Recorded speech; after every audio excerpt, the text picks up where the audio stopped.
Okay, welcome back to the third part. Where did the Book of Mormon come from? So, we talked about, even in our last two videos, we've seen the Book of Mormon could not have come from God because of two contradictions. Now, we're going to get into what I call the inference to the best explanation. So, we're going to talk about a man named Solomon Spaulding. He lived from 1761 to 1816. And why are we bringing him into the picture? Well, you'll see why as we go along. You'll see how he plays a. It's really sad to me that to think that a man who had written a book would never have saw to it that his book would actually become one of the best-selling religious books of all time, or turned into a religious book, if I may say it that way. Um, just it's really sad. And I actually looked up not too long ago the statistics for how many Book of Mormon books have been sold or been printed, and it was I need to look that up again. But it's been a lot, and it's been a lot of languages too. And so this is one of the reasons why I think it's important to talk about these things because it's sad. It's tragic to witness all the division in what we call Christendom. And I think it's so important for us to get back to the truth, to get back to the Bible, get back to Jesus, to get back to the one church he established in the Bible. So, we have to try to help people to come to the truth, my friends. So we're gonna that's why we need to talk about this. So Solomon Spaulding, let's even ask the question: did he even exist? Because I think that's important. And if you really desire to look more into this deeper, I suggest you look at these books here. You will see that it discusses the biography of Solomon Spaulding, and this is not all of them, but this is several things of them, just to let you know. All right. And also, here's the second one. And, I think one of the things that we would talk about is that he wrote a manuscript called the Oberlin manuscript, first manuscript, as we'll say, manuscript story, Conduit Creek. And there are the witnesses who knew him where he lived at. And then you have the post office letters that need to be picked up, and if they weren't, they were placed in the newspaper and given notice that you need to come pick up your mail. So definitely he existed. So we begin with this man who, like I said, lived from 1761 to 1816. He was born in Ashford, Connecticut, and he died in Amity, Pennsylvania. You'll find a lot of this information at solomonspalding.com. So, what do we know about him? Well, I get a lot of this information from Calgary, Vanek, their book called The Spalding Enigma. They actually updated this book to a 2018 edition. So that's where you get a lot of this information. So he studied at Plainfield Academy, and he served in the Revolutionary War. He enlisted January 8th, 1778, when he was 17. He served in Colonel Obadiah Johnson's regiment, and I'll show you a picture in just a moment. In fact, I'll just show it to you right now. Yeah, see? In the records of the service of Connecticut, men in the War of the Revolution. And on page 526, within Obadiah Johnson's regiment, there was also Captain John Williams' company. And maybe you can't see that, so I'm going to blow it up real quick.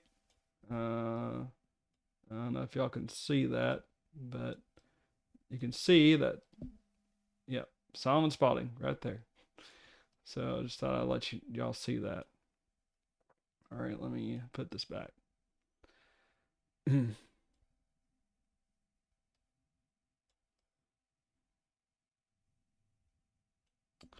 Okay.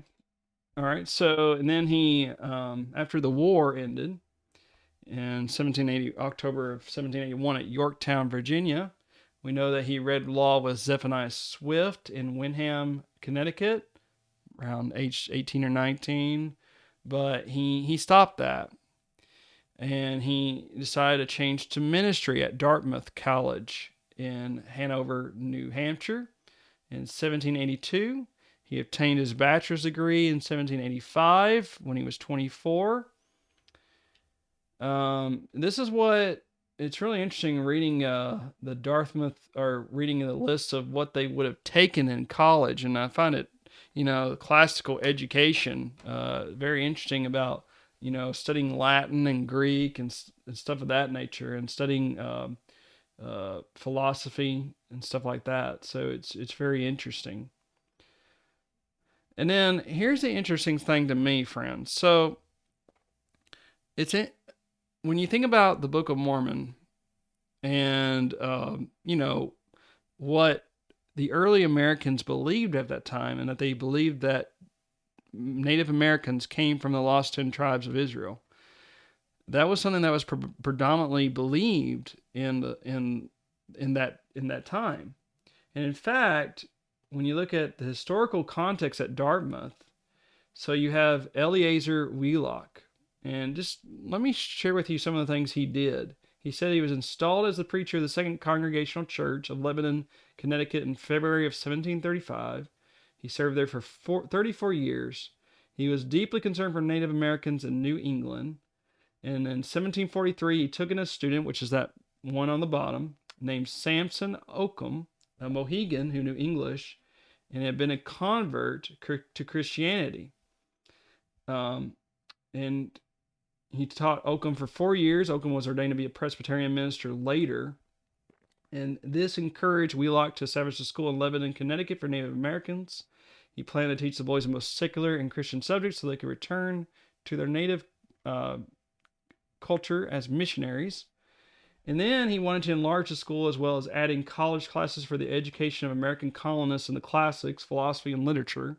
Searched for another location, and he obtained the charter from King George III on December 13th, 1769, and he named the college after Lord Dartmouth. And he chose Hanover, New Hampshire for the location, and became the president in 1771. So I thought that was pretty interesting of what was said there. And like we said, during this time, early Americans believed in this idea. Let me mention James Adair, 1709, 1783. Elias Boot, I don't know how to say his last name, to be honest. Boutenot or Bodenot, 1740 to 1821. So Adair had trading relationships with the Native Americans of the southeastern woodlands. In 1775, he was encouraged by friends to take his notes to be placed in book form. It was called The History of the American Indians, posed that the Native Americans were Jewish descendants. And then in 1816, which was when Spalding had died, Elias Boutenot, he wrote a book entitled A Star in the West, or a Humble Attempt to Discover the Long Lost Tribes of Israel. And then what's really interesting is looking at the thinking of the president of Dartmouth, of Eleazar Wheelock. And this is what it says in his memoirs. And he's talking about Eliot Boudinot here. The celebrated apostle Eliot and other good men have been stimulated to great zeal in spreading the gospel among the Indians from a belief or hope that they are descendants of Abraham. Several plausible reasons encouraged such an opinion, as the people of Israel were separated from all others and the tribes kept distinct. So it is with with American Indians. Each nation has its symbol, or each tribe its badge by which it's denominated. The Mohawks, for example, were divided into 3 tribes, denominated the bear, the tortoise, and the wolf. Each of these tribes bore the animal for which it was called as a coat of arms and its banner. When Cortez and a part of his troops entered Tlaxcala, a city of South America, the inhabitants came out to meet them, each tribe distinct and separate. Of these there were 4. The priests came with their pots and incense and loose white garments. It naturally reminds us that when Alexander, talking about Alexander the Great, and his soldiers entered Jerusalem, which is recorded in Josephus, 2,000 years before, the people and priests came out to meet him dressed in white garments. So, he's trying to say there's these parallels between the American Indians and the Jews, is what he's trying to say there. And then here's something else that's very interesting that makes these connections, okay? You have a man named Ethan Smith. He lived from 1762 to 1849. He's alumni of Dartmouth College. He was born in 1762 in Belchertown, Maryland. Uh, he went to Dartmouth from 1786 to 1790, so he came in after Solomon Spaulding. Okay, and then several congregations. He served congregations for several years at a time in northeastern United States. Wrote many books, but he wrote one called The View of the Hebrews in 1823, and then he made a second edition in 1825. And he argues that the Native Americans were descendants of the lost 10 tribes of Israel. And it's interesting that there's a lot of interesting parallels between the Book of Mormon and this book. And I think part of why this is the case is because Ethan Smith and Solomon Spaulding, they sat under the feet of one of their professors who taught these ideas, and both of them went away with these ideas, and which, of course, Solomon Spaulding he wrote down one book called Manuscript Story, and then he wrote Manuscript Found. And then we have Ethan Smith, he writes View to the Hebrews, and which probably that's also a source that was used later on when the 116 pages crisis happened. And I can't talk about that right now, but I just thought I'd mention that. So it was a widely held theory during 19th century America. In fact, I would definitely want you to read this book. That was a great debate between a Clark Braden and a member of the LDS Church. And Clark Braden, he said, a stock argument of Mormons in proof of the inspiration of the impostor Joe, and that the Book of Mormon is true, and a revelation is stated, the Book of Mormon based on the idea that the Aborigines is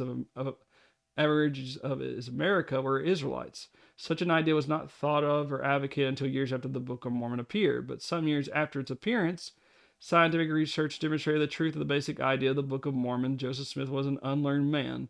He could have obtained such an idea of a revelation in that way alone, is the argument that was presented. But young men who were as great readers as Joseph Smith was, have originated as startling ideas without inspiration. But we now utterly explode this impudent falsehood. I have here two books. One is The Wonder of Nature and Providence, written by Josiah Priest and copyrighted by him 1824 in the office of R&R Lansing, clerk of the District of Northern New York, printed in Rochester in 1824. The other is the Book of Mormon, copyrighted by Joseph Smith in the office of the same R.R. Lansing, clerk of I think it's supposed to be the same district. Sometimes June 10th, 1829, printed in Palmyra, 20 miles from Rochester in 1830. On the 297th page of The Wonders of Nature and Providence begins an article by Mr. Priest, the author, in which he argues at great length that the Indians are the descendants of the Israelites. Not only so, but he quotes from Claviero, the Catholic missionary who advocated the same idea in the 17th century. From William Penn, who advocated in 1788. From a work published by Mr. James Adair of New Jersey, who advocated this theory in 1774. So there's nothing new here, friends, and it's kind of, he goes on to say, from a sermon of Dr. Jarvis, preached before the American Historical Society in 1811. Jarvis quotes from books of Sewall, Willard, and several New England historians. Priest quotes further from Manassas ben Israel, from Dr. Boutnot, from Dr. Edwards, from Clairvaux, Duprat's History of Louisiana, from Locke and Escobotus, Dr. Williams Governor Hutchinson, Dr. Beatty Mackenzie, Morez, Colonel Smith's History of New Jersey, and many others. Priest quotes in all from over 40 writers, of whom over 20 were Americans, who advocated the idea that the Aborigines of America were Israelites. Most of these lived and wrote before Smith was born. He proves that it was the almost universal opinion of the ministers of New England and the Middle States that it has been from the time of Eliot until Priest's own day. Not only is this true, but Priest in his argument quotes nearly all the passages of Scripture quoted by Mormons to prove the theory. So I think it's very interesting. This is a widely held theory in 19th century America, and it so happens that there's a book that's produced during this time. At this time. Now, here's another interesting quote that I like to read from Dartmouth Alumni Magazine. There is a possibility, however, the connection of Dartmouth with early Mormonism goes back even earlier than Joseph Smith's birth. Delvers into the problematical have frequently asked whether or not Joseph Smith is the sole author of that sine qua non of Mormon belief, the Book of Mormon. This question involves Solomon Spaulding, who graduated from Dartmouth in 1785. After finishing college, this man followed well-fashioned grooves in his career. He studied divinity, moved westward to Ohio, went into business. But in one respect, his career was unusual. He had a vivid enthusiasm in finding out all he could about the ancestors of Samson Occam, the primitive Alcazar, and other aboriginal inhabitants of North America. His imagination lingered over the life of these people, and he finally wrote a fictitious history of the early red men, calling his work the manuscript found. This work connects the Indians with the lost 10 tribes of ancient Israel. The two stories the same. Several people who had heard Spaulding read his version of the lost 10 tribes of Israel claim this Oberlin manuscript is a different story entirely. In other words, there's the possibility that the original story of the manuscript found is still lost. The weight of evidence is strong on both sides, but present opinion seems to be that the charge of plagiarism against Joseph Smith is not proved, and the probabilities of the question will never be settled definitively. Spaulding died in 1816, but the struggle over the authorship and the authenticity of the Book of Mormon still marches on.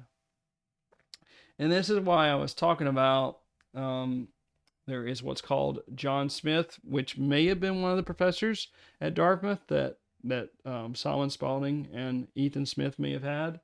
And you can read about his lecture here, and I'll just let you read it for yourself at some point, and you can stop and read it yourself. And this slide as well. So, we see Solomon Spaulding. He studied divinity. It may have been privately. And then he was licensed to preach by Wyndham Congregationalist Association, October 9th, 1787, when he was 26 years old. And then he got his master's degree in 1788. It's undocumented.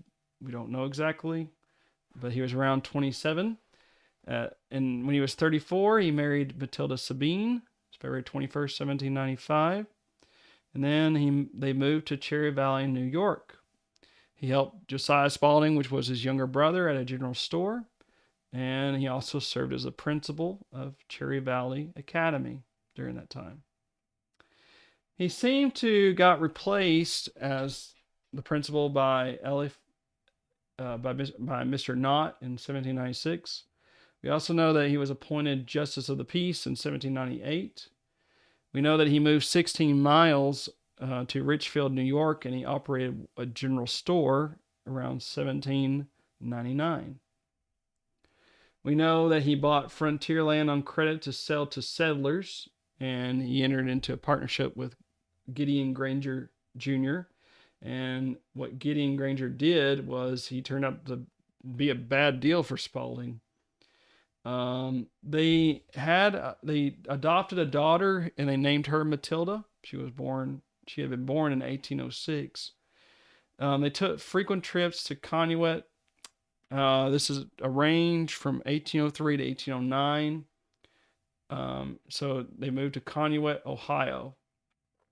Now, this is where it gets a little bit fuzzy about some of the things he did. But we know he surveyed lots to complete legal arrangements for sales, and we know he wanted to construct a forge at Conneaut Creek, and it came to a halt, most likely because he suffered a serious rupture. So he returned to New York with Josiah's brother. He suffered financial losses due to political disputes over boundary lines and the failure of tenants not paying him. We know that he moved back to Conneaut, and he stayed several months with a man named Oliver Smith in 1809. We know that he started to recommence the construction of the forge in 1809. He took on a partner named Henry Lake and made actually an agreement with him in March 1811. But then the War of 1812 broke out and occurred, and the settlers did not wish to purchase land in a war zone. So, here Solomon Spaulding had bought all this land, and he wants to sell it to people and get the money and interest from that, but nobody's buying, and here he has all this debt to pay. And so Spaulding had to turn to the hobby of writing, and he was working on a book. and he wanted to publish a book to pay off the creditors. He had written 2 manuscripts, and I'm going to prove that he wrote 2 manuscripts. One was called Manuscript Story, the Conway Creek, or we could call it the Roman story. There was a man named Fabius during the time of Constantine, 300s AD, and actually they were supposed to go to Britain, but they got blown off course, and they instead landed in the Americas. So over time, he actually, we know he discarded it because there was an abrupt ending. He never finished it. And actually, we discovered this manuscript in 1884 in Honolulu, Hawaii, and that's a very interesting story in itself, but we'll come back to that. But then he thought, you know what? I want to start another manuscript. And this one he started to write called the Manuscript Found. And he written it in the old style, which we would call, King James English. And he started in Conneaut, Ohio, and read aloud to his neighbors and friends. And then, probably where he got, he worked on it quite a bit. He probably started writing the manuscript. It seems to be in the spring of 1812. It seems like when he started writing it. But he moved to Pittsburgh in the early autumn of 1812 because that's where he's going to try to publish the manuscript. And, there's no publishers. I guess there was no book publishers there in small Conneaut. So he offered to get it published by R&J Patterson. That's very important. We'll see that because the R and the J stands for Robert and Joseph. They're brothers. And just a little bit of history about the publishing firms. So, June 15, 1810, you can read these newspaper accounts where there was a partnership between Robert Patterson and a man named Hopkins. Okay, and then 2 years later, there's the formation of a new partnership, R&J Patterson. So you can see there that November 5th, 1812, it dissolved the Patterson and Hopkins. And 2 years later comes, and then there's a formation of a new partnership, R&J Patterson. Okay. And then you see August 31st, 1814, R&J Patterson. You can see there at the very bottom, R&J Patterson. So it seems to have been the last days of their partnership because of what we're going to see in future newspaper articles. So, it's going on for about 2 years, right? And then number 5, after August 31st, 1814, it just becomes Robert Patterson's Bookstore. It seems that Joseph left the partnership and it just became Robert Patterson's firm. And as you can see, that's November 16th, 1814. And then still Robert Patterson's Bookstore. We know this because of January 18th, 1815. Look, it says Robert Patterson's Bookseller. Number 6, there's a fire that occurred near Robert Patterson's Bookstore, and you can read about that if you like. There's a fire occurred on October 27th, 1815, and it got reported in the newspaper October 28th. Number 7, January 6, 1818, a partnership between Robert Patterson and Jonathan Lambden occurs. Okay.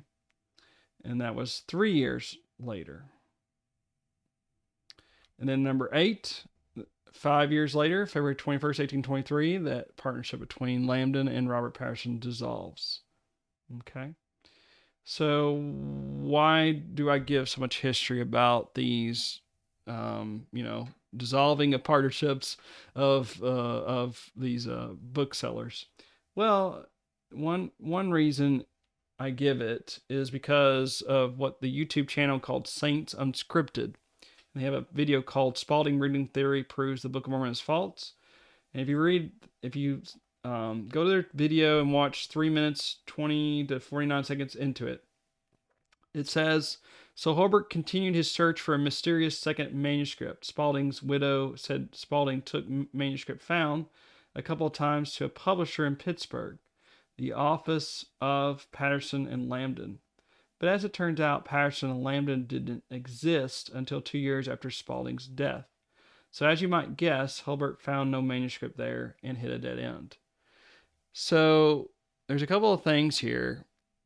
Number one, we think that Holbert misunderstood Matilda Davison, the widow of Solomon Spalding, because she wasn't talking about a book publishing firm's shingle title. I think she was talking about just the names of the men. That she was talking about Patterson, Robert Patterson, and Lambden, not exactly the business name.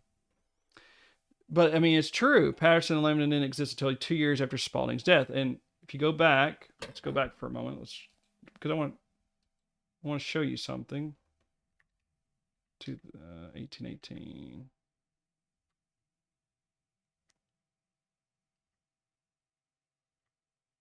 Yeah. See, January 6, 1818, partnership between Robert Patterson and Lambden. And Spalding had died in 1816. So, Patterson and Lambden didn't exist until 2 years after Spalding's death. Okay, true. But we're not, what about the other publishing firms that existed before that? That's what's important. And that's what we're going to see with Robert Patterson and Joseph Patterson, R and J Patterson. So that's very important that we talk about that. So I'm going to say that sometime during these periods, Spalding tried to submit his manuscript in regards to that number 4, 5, or 6. 3, 4, 5, and 6 at some point during those times, just to let y'all know. So we see that Solomon Spalding planned to get it published by R.J. Patterson in Pittsburgh. Pittsburgh got to be a very expensive place, so he had to move down about 10 miles or so. I can't remember exactly how much it is, to Amity, Pennsylvania. And then he re-edited it there. And we have two witnesses, Reddick McKee, and Joseph Miller. And he moved to Amity around 1814. And then 2 years later, we know that Spalding died. So Spalding was never able to complete the necessary arrangements for publication. The reason why is I believe he could never come up with the money to publish it. They needed a lot of, I'm sure when they evaluated it, they were like, okay, you're going to have to really come up with some earnest money here if you really want to get this published.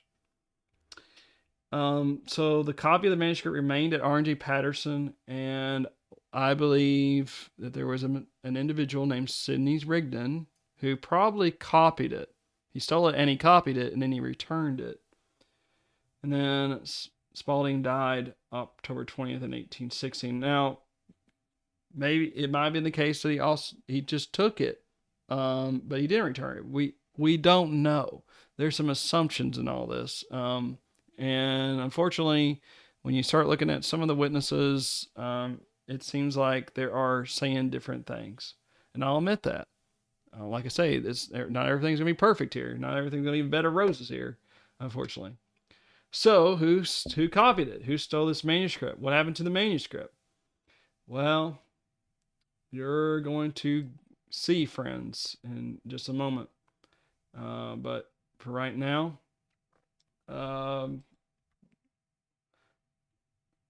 we're going to stop right there, and we'll continue in the next video. Thank you very much.